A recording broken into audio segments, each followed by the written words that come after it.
சிம்மராசி அன்பர்களுக்கு இந்த வருஷம் எப்படி இருக்குங்கிறத கடகராசிகிட்ட கேட்டால் தெரிஞ்சிடும்.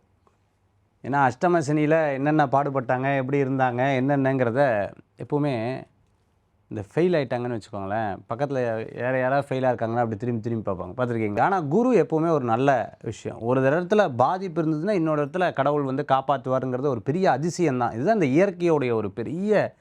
நீங்கள் வேணால் பாருங்கள், எல்லாரும் வீட்டில் திட்டுவாங்க, ஒரு அக்காவோ ஒரு தங்கச்சியோ சும்மா தம்பியை திட்டிகிட்டே இருக்காதம்மா அப்படின்னு ஒரு சப்போர்ட் பண்ணுவாங்க. அந்த மாதிரி ஏதாவது ஒரு இடத்துல யாரோ ஒருத்தருடைய சப்போர்ட் வந்து கண்டிப்பாக கிடைக்குங்கிற மாதிரி குருவுடைய சப்போர்ட் இவங்களுக்கு கண்டிப்பாக கிடைச்சிருது.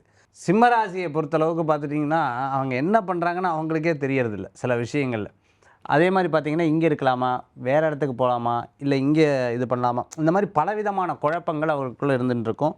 ஃபேமிலி விஷயத்தில் ரொம்ப கவனமாக இருக்க வேண்டும். ஏன்னா ஜென்மத்தில் கேதுவும் 7ஆம் இடத்துல ராகுவும் இருக்கக்கூடிய காலகட்டத்தில் ரொம்பவுமே அதில் கேர்ஃபுல்லாக இருக்கக்கூடிய ஒரு காலமாக இருக்குதுன்றிருக்கும். இதெல்லாம் ஒரு பக்கம் இருந்தாலும் அனுபவம் அவங்களுக்கு ஒரு பெரிய பாடத்திட்டமாக அமைஞ்சுட்டுருக்கும். என்ன அப்படின்னு கேட்டிங்கன்னு சொன்னால் யார் யார் எப்படி எப்படி என்னென்ன குணாதிசயங்கள் அப்படிங்கிறதே தெரிய வரக்கூடிய ஒரு காலமாக இந்த காலங்கள் கண்டிப்பாக சிம்மராசி அன்பர்களுக்கு ஏற்படுத்தி கொடுக்கும். அதே போன்று பார்த்துட்டிங்க அப்படின்னா இவங்களுக்கு நல்லது நடக்கக்கூடியதுன்னா பிரயாணங்கள் இவங்களுக்கு வெற்றி பெறும்.